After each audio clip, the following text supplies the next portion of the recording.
Muy buenas a todos. Hoy estamos aquí de nuevo para hablar acerca del capítulo 7 del libro Clean Code. Las personas que me acompañan son Luis David Goyes y Natalia Goyes, y quien les habla Sebastián López. Bueno, como hablamos en el video pasado, estuvimos hablando acerca de procesamiento de errores y abarcamos algunos temas del capítulo 7 y vamos a terminar de hablar algunos que hicieron falta terminar de completar o de hablar. Entonces, bueno. Digamos lo que nos dice Martin es que nos da dos alternativas. Una es manejar errores por medio de excepciones, que ya son los throw, lo que vimos en el video pasado. Y otro método es que podemos también tener objetos de casos especiales. Que bueno, si nos vamos un poquito a la teoría, su definición consiste en la creación de un objeto o una clase que procesa un caso especial. Entonces, bueno, yo quería que lo viéramos aquí un poco en la parte del código. Aquí, como podemos ver, tenemos un código que, bueno, Puedes darle un tenemos una poquito más de zoom, numeración. por favor. Puedes Sí, darle un poquito más de zoom. sí, claro. Eso, muchas Listo. gracias.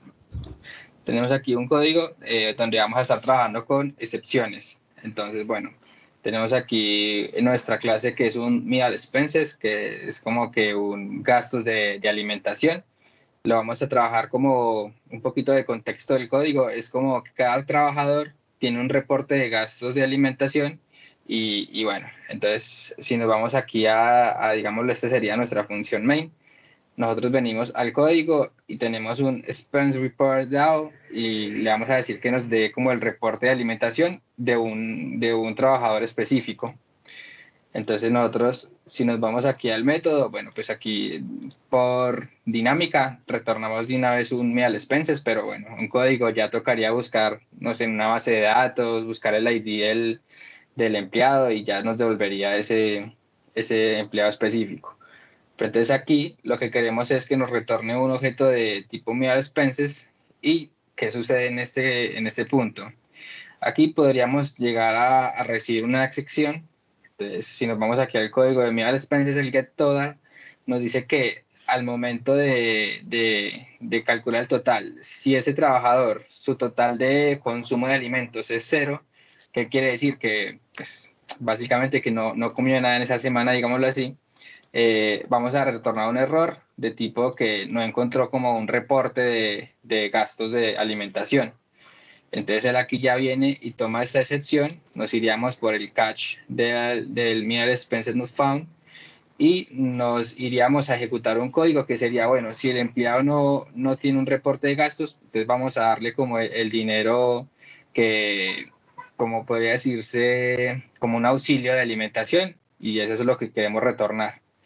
Entonces, yo como código cliente que vengo haciendo este método de aquí, pues primero tengo que conocer que el meal expenses me puede llegar a generar una excepción, entonces yo tengo que procesar la excepción.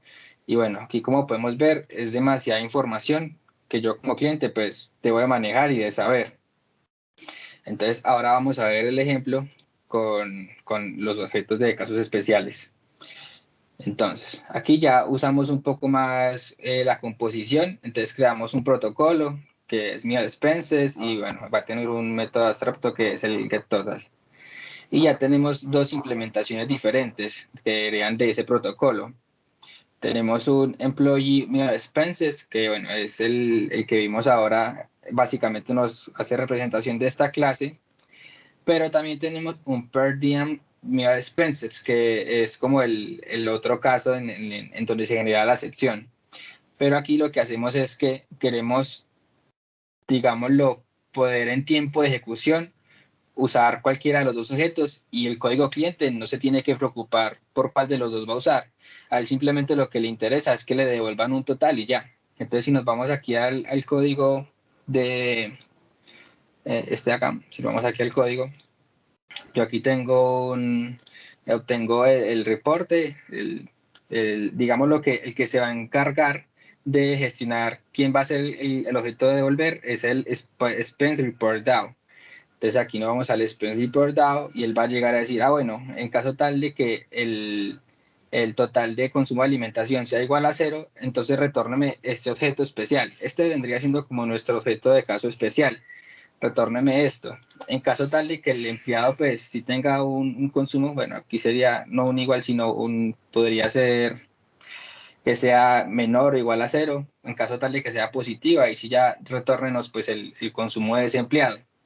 Entonces ya si nos vamos aquí, digamos, al código del cliente, el cliente ya solamente le dice, bueno, páseme un objeto de tipo meal expenses, y a ese meal expenses le vamos a decir, bueno, páseme cuál es el total de alimentación, y lo obtenemos aquí en el get total. Entonces, como vemos, yo como código cliente, primero pues no me interesa saber qué tipo de objeto estoy recibiendo, yo solamente quiero un total. Y segundo, no tengo que estar, digámoslo, untándome las manos de manejo de excepciones y todo ese tipo pues de complejidad que puede llegar a hacer que un método o una clase pues tenga muchas más responsabilidades de las que debería tener. Entonces esto es lo que queremos referirnos ahí con objetos de caso especial.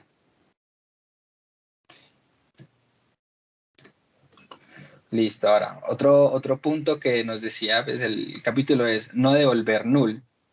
Y bueno, la verdad que esto es una validación o bueno, una parte muy importante, porque como podemos ver, cuando yo trabajo con null o bueno, en Swift null, yo tengo que empezar a validar a cada momento si mi objeto es nil. Entonces, bueno, tengo que validar si primero, por ejemplo, este método se llama validate and register user y recibo un usuario. Entonces, para yo poder registrarlo, primero tengo que validar que sí me llegó el usuario. Tengo que validar si me llegó el nombre. Tengo que validar si la dirección es diferente de NIL, el número de teléfono es diferente de NIL. Y después de yo realizar todas estas validaciones, ya puedo hacer el register. Pero, ¿qué pasaría si olvido yo en algún momento específico hacer alguna validación? Como por ejemplo pasa en este código. Si nos ponemos a revisar, yo no estoy validando la edad aquí en este if. Entonces, ¿qué va a suceder en el código de register cuando él vaya y diga, páseme su edad? Y como yo no la validé, pues está nula. Entonces él viene acá y le dice, páseme su edad. Entonces, ¿qué es lo que va a suceder? Pues la aplicación con nuestro código va a fallar y va a sacar un null pointer exception, porque bueno, estamos recibiendo un nil en donde no lo esperábamos. Entonces, bueno, aquí también podríamos ver un ejemplo más específico de esto. Tenemos aquí una clase empleado, bueno, que por el momento no tiene comportamiento, y tenemos un método que nos devuelve pues una lista de empleados. Aquí pues empezamos a usar eh, este tipo de nomenclatura que se llama opcionales.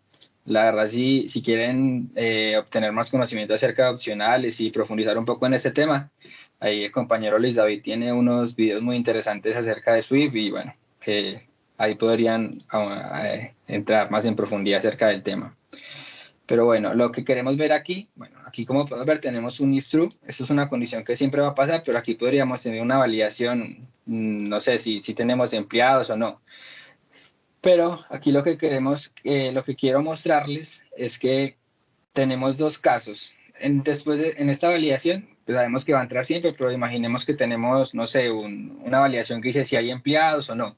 En caso de que no tenga empleados, retórneme nil. Pero en caso de que haya, pues retórneme la lista de empleados. Entonces yo retorno una lista de empleados. Entonces si nos vamos aquí al código, que viene siendo, digámoslo, nuestro código del cliente, yo tengo una variable que se llama employees y bueno, de tipo un array de empleados, y le digo que pásenme los empleados. Como sabemos, aquí me va a retornar un nil.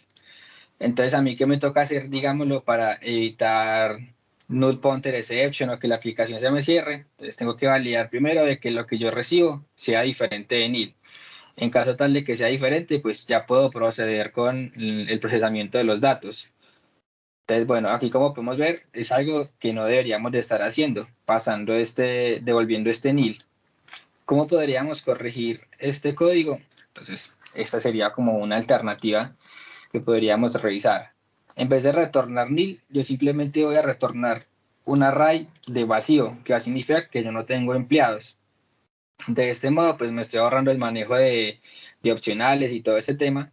Y a su vez, en el código del cliente, no me tengo que preocupar porque un tipo de datos sea nulo o no. Simplemente, si el array está vacío, pues no va a ejecutar nada acá. y si me llega un array con empleados, pues ya voy a poder yo ejecutar cada uno de los pasos que sean posteriores a este. Entonces, bueno, con esto nos queremos referir un poco con no devolver null o nil, y el contrario de este sería no pasar null. Entonces, por ejemplo, tenemos una función que la llamamos addition y recibimos dos variables x y y. Y lo que vamos a hacer es retornar la suma de estas dos variables. Entonces, ¿qué pasaría si yo en el código del cliente llego y hago este llamado? Addition, 10 y nil. Entonces, ¿qué es lo que va a suceder? Pues la aplicación se va a cerrar y digamos que va a ocurrir un crash o un null pointer exception. Entonces, ¿cuál es la alternativa? Aquí el autor nos da dos alternativas. Ahorita quiero escuchar como comentarios de Luis y Natalia, a ver qué opinan de las alternativas y cuál le parece mejor. Entonces, por ejemplo, la primera alternativa sería crear una excepción en el caso tal de que alguno de los dos parámetros sean nil, pues yo devuelvo un invalid argument exception. Entonces ya aquí yo la proceso y sería como una forma de evitar de que mi aplicación se cierre. Pero bueno, estaríamos añadiéndole la complejidad de un manejo de excepciones. O la otra es trabajar por medio del hacer, que el hacer es como hacer afirmaciones. Entonces yo afirmo de que si X es diferente de nil, pues puedo continuar. En caso de que esto no se cumpla, pues ya imprimiría este mensaje. Entonces ahí no sé, Luis o Natalia, qué piensan de estas dos y cuál les parece mejor.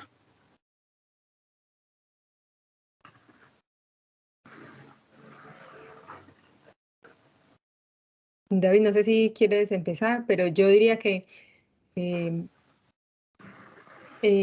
dependiendo de la implementación que tenga el programa, debería ser capaz o no de recibir valores que son nil, porque digamos la, la escritura en Swift es segura respecto a los tipos, o sea que no va a pasar el hecho de que va a crashear la aplicación en caso de que estábamos pidiendo como parámetro de la función un entero y le llegó un nil. Así que digamos desde el momento de la compilación eso pues no pasaría por lo de esto del type safe de Swift. Así que digamos por esa parte yo diría que no hay problema, simplemente porque no se puede obtener pues desde el parámetro. Ya, digámoslo, desde el punto de vista de cómo lo haría yo entre estos dos casos, yo o arrojaría la excepción o pensaría en tener un valor centinela, que en este caso, pues, por ejemplo, si llegó un argumento que no es compatible con lo que yo necesitaba, entonces, por ejemplo, usar de valor centinela un 0. Entonces, digamos, no aportaría a la adición. Pero obviamente el valor centinela no siempre es digamos, lo mejor que se puede hacer, y tampoco debería ser siempre 0. Por ejemplo, si la función fuera elevar a la potencia X y estamos pasándole como valor centinela un 0, pues sabemos que lo que sea la 0 pues va a ser 1. O por ejemplo que sea de una división y que el denominador lo pasaron como un nil y venimos y nosotros y le ponemos un 0 como valor centinela, pues tampoco. Entonces también tendríamos que tener pues mucho cuidado con qué podríamos usar como nuestros centinelas. En el mejor de los casos, yo diría que es preferible arrojar el error a cualquier otra cosa. Y no sé si ya tiene otro punto de vista. Primero, bueno, antes que nada, pues yo estoy anotando todos los comentarios para hacerlos al final y así pues que no ir a quedarnos cortos de tiempo. Sin embargo, en cuanto a este tema específico, quiero, quiero empezar preguntándote, Nata, ¿a qué te refieres con un valor centinela? ¿Qué quieres decir con eso? Se llama los Sentinels. Eh, Son valores que dado el caso none, o sea, la ausencia de valor que para nosotros en Swift representaría un nil, ¿qué hacer? Para nosotros está en nuestra escritura como ese doble signo de interrogación.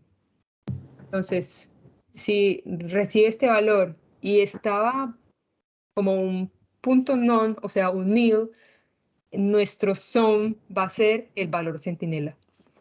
O sea, digamos, recordemos que todos los opcionales son enumeraciones que se tratan de punto non o punto sum con el tipo de dato que nosotros le asignamos al opcional. Entonces, por ejemplo, digamos que quisimos hacer un entero opcional. En este caso, el opcional es un property wrapper, así que nos toma el entero y lo pone dentro de una caja llamada sum. Entonces, este es nuestro valor que puede haber, pero también tenemos un valor en el que no existe nada. Cuando nos llega algo que es un nil, nosotros podemos hacer un valor que esté resguardando, por así decirlo, el hecho de que nuestro opcional no trajo nada. Verlo por acá. Si quieren, puedo hacer ahí un ejemplo bien facilito en Por favor. Playground. Y ahí les comparto la pantalla. Pero yo no puedo compartir la pantalla. Ah, no, déme ese bonito. Yo miro a ver si... Dale ahí. Listo, ahora sí. Bueno, entonces me dicen cuando estén viéndome. Ajá. Listo. Entonces vamos a tener la misma función de adición con un X de tipo int, con un Y de tipo int, opcional, y siempre queremos retornar un int, no queremos que nuestro retorno sea un opcional. Entonces lo que podemos hacer es hacer la sumatoria de ambos normal. O sea, sabemos que nuestra X va a tener algún valor o va a traer nil. Entonces, si no trae ningún valor, póngale 0. Si la Y no trae ningún valor, póngale 0. De lo contrario, hágale en unwrap y ejecútelo. A eso es a lo que me refiero.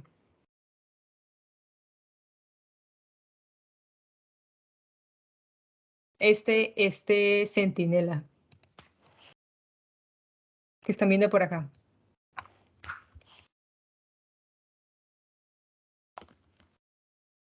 Vamos a ver por qué me está... Ahí está llorando es por la precedencia de los Sí, operadores. ajá, Dice exactamente. X, si es nulo, entonces retorne 0 más Y. Sí, creo que debía haberlo puesto simplemente con paréntesis para evitarme hacer esta operación de aquí arriba. Vamos a ver si así funciona. Sí funciona. Ahora vamos a retornar la función adición. Vamos a pasarle nil y vamos a pasarle 2. Así que la respuesta que pues esperamos es 2. Un segundito ahí que nos corra el programa. 2, como acá vemos.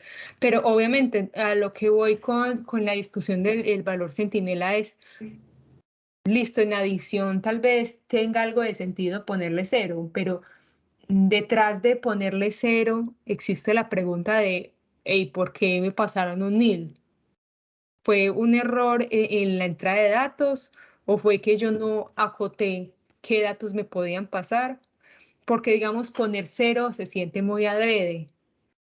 Como les explicaba, ¿qué tal si tuviéramos otra función en la cual el 0 fuera algo que matemáticamente es incorrecto? Por ejemplo, una división. Yo no puedo poner tan adrede 0. Y eso es todo. No sé si hay alguna pregunta con esto. Nata, muchas gracias por la explicación. Listo. Yo no tengo preguntas en cuanto a eso. Yo más bien volcaría la discusión en torno al tema de pasar nulo, pues qué significa pasar nulo. Y digamos, en el ejemplo que presentó Sebastián, creo que Sebastián puso como una función de adición. Sí. ¿Me podrías ir, porfa, para atrás? Eso. En principio, me imagino que no faltará el quisquilloso que nos esté viendo que dirá, no, pero es que la función esa no se le puede pasar nulo. Simplemente era como con carácter ilustrativo, nada más. Ahí el tipo de dato de Y puede ser un int con un signo de exclamación a la derecha y lo mismo la X, y de esa forma sí se le puede pasar nulo. Así que pues con eso nos curamos en salud de alguna persona quisquillosa que nos esté viendo. Entonces, como que ese no es tanto el dilema. El dilema es que pasar nulo y retornar nulo tiene una implicación importante desde el punto de vista de negocio. Y es que, por ejemplo, Natalia dio un caso, y es qué significa que yo pase nulo en una división. A que yo voy a pasar, que yo quiero dividir entre 0 y yo quiero dividir entre 1. Ah, quién sabe. No, pues imaginemos que la regla de negocio es que si yo paso nulo es porque yo voy a dividir entre 1. Primero, porque no pasa 1. Pues porque no pone 1 y ya. Segundo, porque no hace simplemente una función que recibe solamente un parámetro, que sea el numerador, y ya. Si usted quiere hacer una división que el denominador sea 1, pues simplemente tenga una división que, es más, obviamente sabemos nosotros que somos seres humanos inteligentes que lo obvio es simplemente que no está dividiendo entre nada. Sin embargo, para este caso específico del ejemplo, pues lo que habría que hacer es crear una nueva función que solamente tenga un parámetro y ya, no más tiene un parámetro. Entonces, muchas veces nosotros colocamos el nulo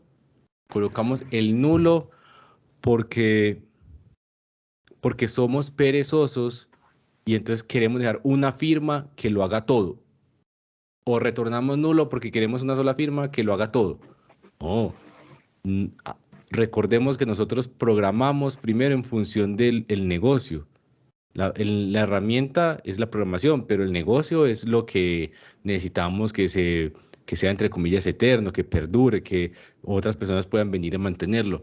Entonces, por esa razón es que es muy importante hacer diseños que no esperen recibir nulo o que no retornen nulo.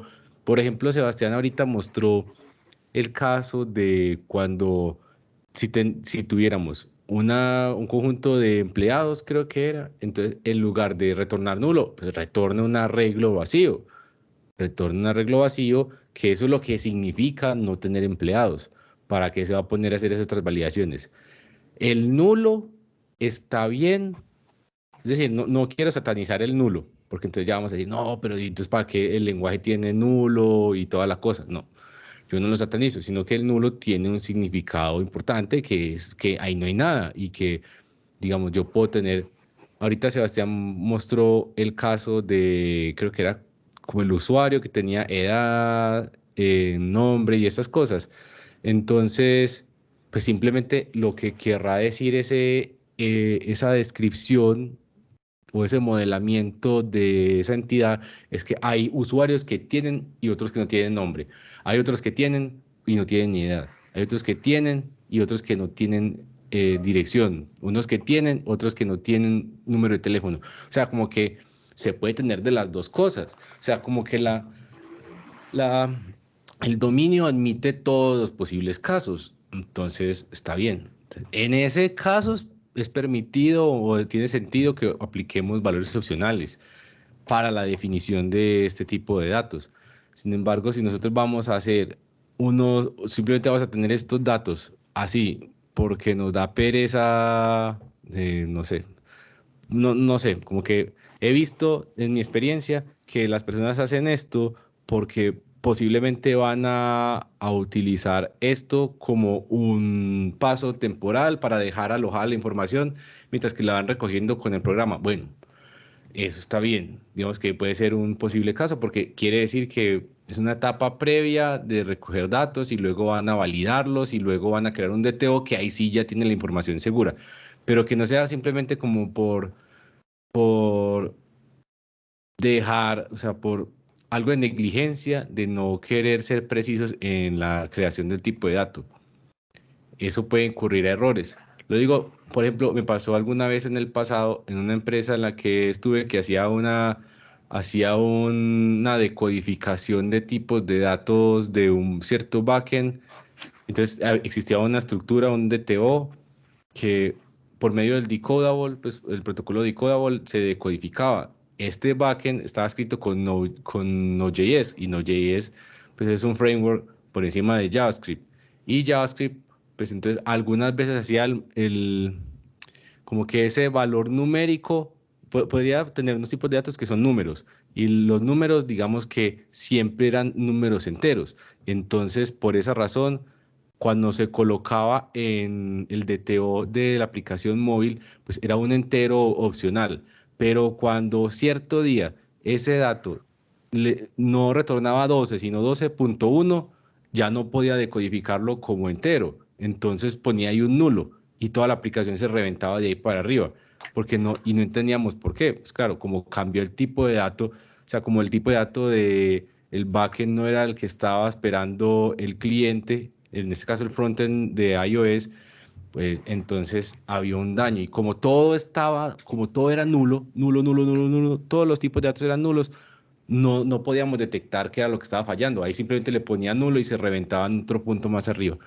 En cambio, si hubiera esperado un entero ahí fijo, se hubiera reventado en ese punto y habríamos sabido que era la variable la que se estaba estallando.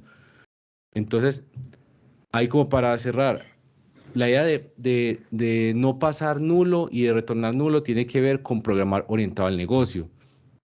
En ocasiones, digamos, Sebastián y yo trabajamos en una empresa donde hay unos métodos que siempre pasan nulo para cierta variable, como que existe un contexto, ¿cierto? Yo sé que Sebastián ha de imaginarse cuál es el caso que yo le pongo en la cabeza y siempre pasan nulo. Nulo si es como el caso padre y a los hijos le pasan el caso que es. Y entonces lo que pasa es que en muchas partes hay ejecución de código sin ni siquiera validar ese nulo o qué, y hay evaluación de casos especiales, qué significa estos casos especiales. Entonces, mejor en lo posible, hagamos como la definición de los dos casos. Un caso de un hijo, un caso de un padre, o el caso de cuando tenemos cierto valor, cuando tenemos otro valor. De hecho, Sebastián lo ilustró atrás, que será un comentario que iba a hacer más adelante, que cuando señalaste, hermano, de el Special Case Pattern, que vos hiciste creo que era el Employee Meal Expenses y el Per Diem Meal Expenses. Entonces aquí, estos dos, claro, vos hiciste uno puntual para el caso donde no, digamos, el caso de error, donde no, Exacto. el total era 0. Pues claro, entonces, ¿qué es lo que está persiguiendo Sebastián? Lo que está persiguiendo es que en el método de la línea 33, la abstracción del código sea universal. O sea, que cuando Sebastián crea una abstracción, se aplique a todos los posibles casos que existan y además, número 1, sea fácil de mantener. Número 2, se aplique también el principio de abierto para extensión y cerrado para modificación, porque en el caso original, pues teníamos como un if tal cosa, o sea, teníamos bueno, prácticamente eso era un if, como si if tal valor, entonces haga otra operación, que era, me refiero a lo de la 31. Miren que ahí está en un do catch, pero eso es prácticamente un if. Lo que pasa es que ahí se está señalando con un do catch. Se está utilizando mal ese try. El punto es que simplemente tienen un if que si se puede hacer, entonces hágalo por un lado y si no, hágalo por el otro lado, pero igual hace la operación. Entonces el Special Case Pattern, ese patrón de caso especial, es simplemente abstraer todo ese comportamiento que puede ir en otra ramificación para, mejor dicho, estamos quitando la duplicación de código. ¿Podría mostrar, por favor, la línea anterior de Meal Expenses Example? Fíjense que la línea 29 y la 31 es prácticamente la misma línea de código. O sea, lo que pasa es que, claro, como carece de polimorfismo, no lo vemos. No lo estamos viendo porque no es el llamado idéntico a cierta ejecución de cierta clase, sino que aparenta que está haciendo algo diferente. Pero si lo vemos desde un punto de vista de abstracción superior, lo que estamos viendo es que se está agregando la cantidad de total expenses a los dos casos. Entonces tratemos de llevarlo a, digamos, si nosotros pudiéramos llevar el total expenses fuera del catch y en ambos modificáramos una variable, entonces trataríamos de pensar, bueno, y entonces ¿cómo hacemos para integrar dentro de una misma abstracción lo que se ejecuta en la línea 29 y lo que se ejecuta en la línea 31? Entonces tenemos que hacerlo por polimorfismo, porque hay una distinción de tipo. Entonces vamos a crear digámoslo así, la estrategia que aparece en el mil expenses example IO, que está en la siguiente pestaña. Entonces ahí fue donde Sebastián creó el protocolo, luego crea las dos clases, qué pasa si es el caso normal y qué pasa si es el otro caso. Y luego fíjense que prácticamente ahí en la de Expenses Report DAO, que es el Data Access Object, ahí ese sujeto de la línea 21, ese es el que dice, yo te entrego el normal, y si el normal no funciona, te entrego el otro, el caso especial. Lo que estamos viendo es que las estrategias de polimorfismo, como señaló Sebastián ahí, tienen un punto donde se ensucia. Nosotros hacemos todo el código muy limpio, pero va a haber algún patrón creacional, como el que aparece en la línea 21, que este sujeto tiene que echarse las manos y decir, vea, en este caso no me da, antes voy a retornar el otro caso. Y este no es el único lugar donde se puede ver el uso de este patrón. Por ejemplo, tenemos el patrón de null object. El null object es idéntico a este, porque es que el null object es un caso especial. ¿El caso especial de qué? De nulo. Entonces, si buscamos en internet, el null object es esto mismo que estamos viendo en pantalla. Simplemente creamos una abstracción. El null object es qué comportamiento tendría un objeto nulo bajo esta misma abstracción. Entonces, podríamos tener como, en otras palabras, el nulo era el de la línea 25. El per diem meal expenses. Yo no sé ni cómo se pronuncia. Nata, ¿cómo se pronuncia el DIEM? Estás en silenciada. Yo creo que es per diem, porque viene del latín de por día, que es como si fueran los viáticos. Listo. Entonces, per diem meal expenses. Entonces, prácticamente la línea 14 es como si fuera null object. Pues obviamente null object es un nombre muy, muy técnico. Entonces, procuraríamos darle un nombre más de negocio. Que si es nulo, entonces retorne 200. Bueno, ya, eso era, ahí tengo como otro comentario más que hacer, pero te doy la palabra, hermano Sebastián, para que acabes la presentación y ya luego si queda tiempito, pues le miramos. Y ya con este último de no pasar null, ya terminamos ahí a abarcar este capítulo. Bueno, grandioso. Entonces, ahora sí, vámonos. Pero ahí en ese caso, Sebastián, ¿podría retornar, por favor, a la lámina? A la lámina, sí. No, yo creo que sí, mejora al código donde ya tenías, donde tenías el caso ya separado con el do catch de este get total meal expense. Este de acá. Sí. Bueno,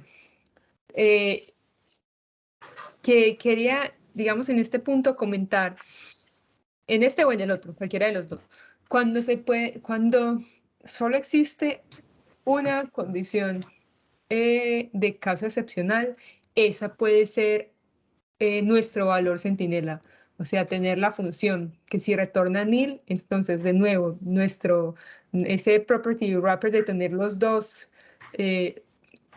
signos de pregunta y entonces la otra función.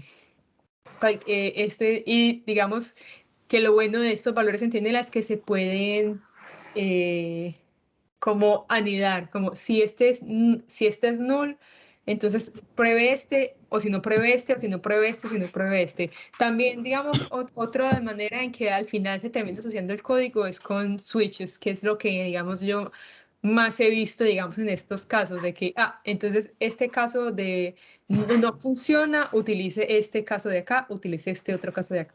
Ese es el único comentario que tenía, pues, como por hacer, aparte de que se puede usar también, digamos, el centinela con funciones, no solamente con valores como tal.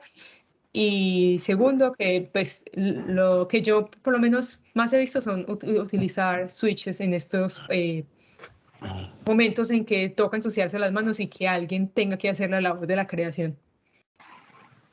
Sí, Nata, muchas gracias. Gracias, Nata. Ahí quiero, bueno, aparte de lo que dijo Natalia. Bueno, primero que todo me parece muy útil lo que dijo Natalia de anidar funciones que retornan nulo. Eso me parece una buena estrategia. Yo personalmente no lo suelo utilizar porque prefiero hacer como llamados en una, o sea, como que un statement que es como una línea de código sea muy simple, tenga una sola expresión o que evalúe pues, dos expresiones y que las compute ahí, pero trato como de hacer cosas línea por línea para que sea fácil de depurar. Sin embargo, me parece que tiene pinta de ser como una estrategia bastante sensata. Si lo usas, si alguien le puede sacar provecho y nos está viendo, pues adelante. Ojalá que le sea útil. Yo quiero decir algo, pues, pero es acerca de otro tema, no exactamente sobre lo de los nulos y está relacionado con un detalle de formato de código que es preferencia personal, que es gusto personal, que es, por ejemplo, yo no colocaría el enum que aparece en la línea 3 que vemos allá arriba fuera del 1000 expenses, sino que lo metería dentro de la misma clase 1000 expenses. Porque fíjense que ahí la línea 9 aparece es que 1000 expenses error punto 1000 expense not found. O sea que es un error que va a salir como 1000 expenses punto 1000 expenses error punto 1000 expenses not found. Entonces después de hacer esto, el nombre de la enumeración le pondría que sea solamente error. Y obviamente hay incompatibilidad por el tipo de dato y el protocolo que está heredando, así que ahí puede heredar de Swift.error.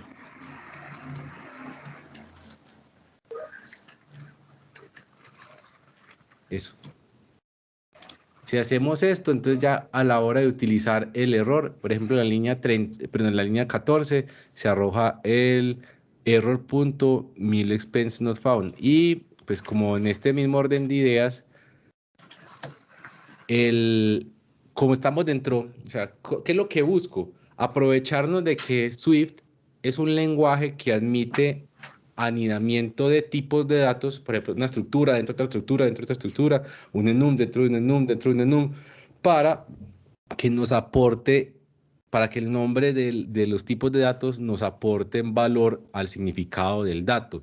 Entonces, por ejemplo, si yo quiero hacer uso del error 1000 expenses not found, pero si ya estoy dentro de la clase 1000 expenses y el error, pues la estructura del error, el enum se llama error, pues yo le pondría como not found. Simplemente not found, para que no sea, como, digamos, redundante, por decirlo de alguna manera. ¿Sí me voy a entender? De este modo, fíjense que allá en el catch de line 33 cambia un poco. Ya sería 1000 expenses.error not found. Entonces me parece que es mucho más limpio. Que 1000 expenses, error. Claro, facilita la lectura también. Eso exactamente. Entonces, eso quería señalar, eso como aprovecharnos de los tipos de datos anidados. Lo otro es que mucho cuidado con, por ejemplo, aquí en este método getTotal1000expenses, el do y el catch tienen comportamientos diferentes. O sea, como que ¿cómo decirlo? Como tiene toda la definición de un posible escenario, de un caso de uso, está dentro del mismo try y el catch. Cuando lo que yo creo, o sea, digamos que podría ser un poco más legible o entendible si el do y el catch lo único que hace es envolver los posibles llamados que pueden fallar. ¿Sí me hago entender? como limitar el alcance del do y el catch. Porque imagínense que yo hago un do y un catch. Y adentro tengo dentro del do 20 líneas de código. Y dentro de esas 20 líneas de código solamente una línea es la que puede arrojar error, que está en la mitad. Y abajo del catch también tengo otras 20 líneas de código que pueden hacer otra cosa. No, pues en ese escenario el catch lléveselo para una función, el try, pues lo que está en el do, lléveselo para otra función que puede arrojar la excepción para, para que sea más fácil de entender. ¿Sí me van a entender? Sí, como dejar solamente en el do catch, digamos, específicamente digamos que tenga una única línea que sea las protagonistas de ese bloque. Ajá, Sí, ajá. exactamente. O sea, lo que te está recomendando David es que pases esta línea 31 de Meal Expenses arriba del do. Sí. Sí. Eso. Ya, grandioso. Entonces, eso es, bueno, y adicional que este total expenses creo que se puede poner dentro del, bueno, no sé, creo que dejémoslo así nomás. Creo que era solamente como un carácter ilustrativo dentro del ejemplo. Ah, espérate un momentico, ya antes de cerrar el último comentario, antes de que ya cierre, ¿podrías mostrarnos, porfa, lo que señalaste de la CERT y todo esto? Sí. Resulta que tú dijiste que el assert nos servía como para mostrar un error, perdón, un mensaje si la condición no se cumplía. Ten en cuenta que si estás depurando el código, o sea, lo corres en debug, con la bandera de debug, entonces lo que hace es que se rompe. O sea, aquí esto es como si fuera un fatal error, pero muestra esta excepción. Y en producción no se rompe, lo cual esto implica que puede pasar que en producción se reviente la línea que dice X force and graft más Y force and graft. Entonces ahí eso se va a reventar en un caso hipotético de producción. Sí, Obviamente sí. no quiere decir que esto sea una herramienta inútil, al contrario, es muy valiosa, súper valiosa y ojalá que la aplicáramos. Es muy importante durante el tiempo de depuración y construcción del código, está súper buena. Sin embargo, no nos confiemos y no creamos que esto solamente nos imprime un error y que con eso ya manejamos el código de producción. No, o sea, démosle un mejor manejo. Esto está muy de la mano con el tema de fallar con gracia, que se explica en el libro de Code Complete con un capítulo gigante como de 300.000 páginas, que es una hermosura. Si tienen la oportunidad de leerlo, los invito a que lo lean. Es un libro maravilloso y pues la idea no es tomárselo como si fuera dogmático, que como si fuera palabra de Dios te alabamos Señor, sino que pues, de ahí extraigamos fragmentos valiosos. En el caso del capítulo que trata de fallar con gracia, pues ahí hay pues tenemos casos donde es importante fallar, necesitamos que la aplicación se explote y otros casos donde no queremos que se explote y por esa razón pues vamos a darle como que, por ejemplo, lo que Natalia señalaba ahorita de que podemos retornar cero si esto es nulo o también qué posible valor le vamos a dar si la función me retorna nulo, cosas por el estilo. Ojo, no siempre hay que fallar con gracia. Porque imaginémonos el caso de que tuviéramos una tabla y estuviéramos pintando las celdas y que si no, bueno, estaba hablando en términos de iOS, que tuviéramos un table view y que yo tratara de desencolar una celda del table view con cierto identificador. Si el identificador no existe, bueno, hay personas que se ven tentadas a decir, entonces yo le retorno una celda vacía. Y usted ha visto de pronto cómo se ve una tabla con unas celdas vacías. Imagínese una interfaz súper bonita, pero ¡pop! Una celda blanca ahí. Eso se ve horrible. Y ese tipo de errores pasa. ¿Por qué? Porque hay errores que nosotros necesitamos ver que se explote. O sea, como que esto no debe funcionar. Necesitamos que se explote. Entonces, de ahí ya va muy de la mano con el criterio que nosotros tengamos. En algunos escenarios que vamos a querer que se explote, nosotros vamos a querer que saque una pantalla que diga, no, tenemos un problema, contacte a soporte o atención al cliente, o sacamos o sacamos otra vez como una pantalla para recargar los datos, etcétera, etcétera. Entonces, Quiero agregar un pequeño detallito. vale. Es importante cuando se explota para que se pueda enviar el informe del error. Si la aplicación no se explota, no se envía el informe de que hubo ese crash. Y eso, pues, la verdad es que es súper necesario cuando el código está en producción y se revisa cuánto está fallando y en qué está fallando. Si no hay ningún crash, pues no se manda absolutamente nada y pues por tanto no se va a mejorar pues la falla. Eso. Está muy buena, Nata. Muchas gracias. Entonces, para que lo tengamos en cuenta. Le vamos a mostrar aquí rápidamente, como para hacerle propaganda al vendedor del libro.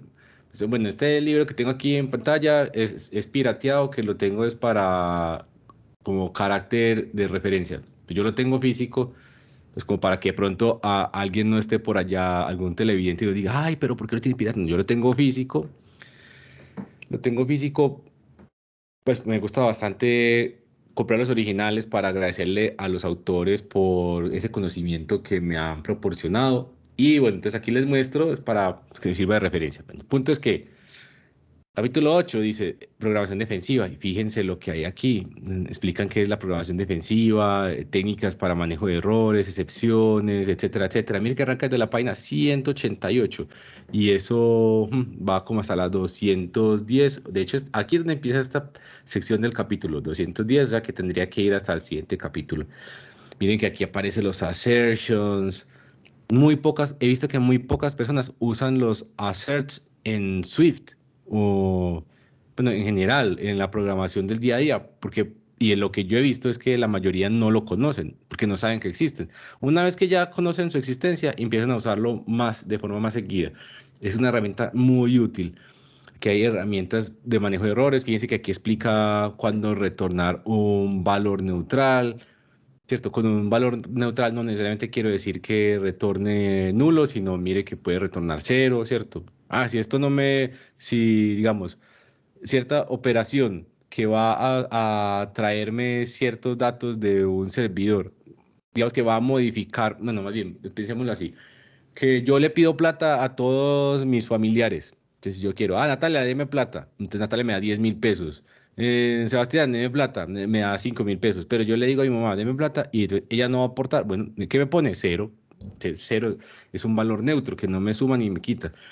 Bueno, fíjense que quitamos la siguiente pista de datos, retornamos la misma respuesta que la vez anterior, traemos el valor legal más cercano cuando tenemos valores que están fuera ¿cómo se dice? Son outliers, que es como se dice en español, como valores extraordinarios, no sé cómo decirlo. Y bueno, retornar un código de error. Bueno, obviamente ya hemos hablado que preferir arrojar excepciones en lugar de retornar un código de error, hacer un log de un warning, etcétera, etcétera. Entonces, miren todo lo que hay. Bueno, y miren que aquí aparece un shutdown. ¿Y por qué mencionan lo del shutdown? Bueno, aquí ponen que es importante, o sea, la relación entre una aplicación que funcione correctamente sobre que funcione de forma robusta. Si queremos que funcione de forma robusta, es que siempre tiene que funcionar. Y de forma correcta es que, me salió un error, yo no lo puedo procesar, no, entonces me estallo y ya. Entonces vamos a entender esto. Este libro es muy bueno, lo recomiendo. Esto es una Biblia gordísima. De hecho, mire que aquí tiene como 952 páginas y es muy útil, porque nos da como muy buenas pautas de construcción de código. Ya, entonces eso es lo que tenía para agregar. Listo, entonces yo creo que ya con eso podríamos cerrar el video de hoy. Muchas gracias a todos por el apoyo. Como siempre decimos, si cualquier comentario, cualquier duda, cualquier aporte, la verdad que son bienvenidos todos. Muchas gracias, Sebastián. Muchas gracias, Natalia. Muchas gracias a todos los que nos están viendo. Ojalá que les haya gustado. David. que les haya gustado. Si algo, aquí les vamos a dejar un enlace al próximo video, también a la lista de reproducción, a que se suscriban. Por favor, si les gustó, un pulgar arriba, compartan el contenido y toda la cosa. Muchas gracias. Les vaya Muchas bien. gracias. Chao. Chao.